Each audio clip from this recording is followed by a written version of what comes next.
going on? Seth here from REtipster.com. In this video, I'm going to show you 2 quick tricks for finding property owners who own multiple properties. Sometimes people refer to these as portfolio owners, and there's a number of different reasons why you might want to be aware of this when somebody owns multiple properties, or to intentionally seek out property owners who own multiple properties. I know as a real estate investor, sometimes this can be a great source for motivated sellers or people who just have real estate to sell. Just being able to find those people who own a lot of real estate. Sometimes they'll be in a position where they have 1 or 2 or more properties that they are willing and able and happy to let go for a discounted price. If you're any kind of underwriter or attorney or anything like that, sometimes this can have other implications for just understanding how much real estate a person owns. So whoever you are and whatever reason you would be looking for this, I just want to show you how you can do that really quickly here in DataTree. So first of all, let's say you are researching an individual property in your due diligence process, and I've got one in mind here. I'm just going to plug in here,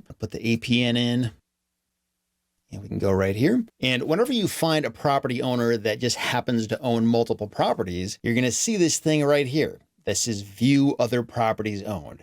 If they only own 1 under that name, then you're not going to see this. So I'm going to go ahead and click on this. It's going to open up a new window in DataTree. And just like that, it shows us all of the real estate nationwide, not just in that one state or that one county, but everywhere that they own under that name. Now you can go ahead and click on any one of these and do more research from there. But let's say you're trying to pull a list of property owners, whether it's for marketing purposes or direct mail or anything like that, and you want to find only the people who own multiple properties. Well, we would go up here to advanced search and go through the usual steps. And by the way, if you've never been in DataTree and you have no idea how to filter a list like this, I have a separate video that dives much deeper into this. But assuming you're at least somewhat familiar with how to filter a mailing list, we're basically just going to go up here and we're going to pick whatever state or states or county or counties you want to search in. And I'm just going to plug in a random county here. And then we're going to go down here to the owner section, and we can see this thing right here that says properties owned. So we could say we only want to pull a list of owners who own anywhere from 5 to 10 properties. And obviously this can be any range you want. You could do 2 to 10, you could do 10 to 50, you could do 100 to 1,000. It's up to you, but this is where that filter is. Go ahead and add that to the list and click Get Count. And it's going to show us there's a lot of property owners that fit this criteria in this particular county. Now, keep in mind, these are people who own 5 to 10 properties nationwide. So it doesn't mean all of the properties that these owners own are in this state and county. It just means nationwide, those are their total properties owned. And you also might notice that there's this little $ icon right next to this particular filter. We go ahead and click View Results. We see this little thing pop up that says, this search query includes premium filters which will incur per record charges upon viewing the results. So not exporting them, but just viewing them is going to cost some more. And how much is this going to cost? Well, at the time of this recording,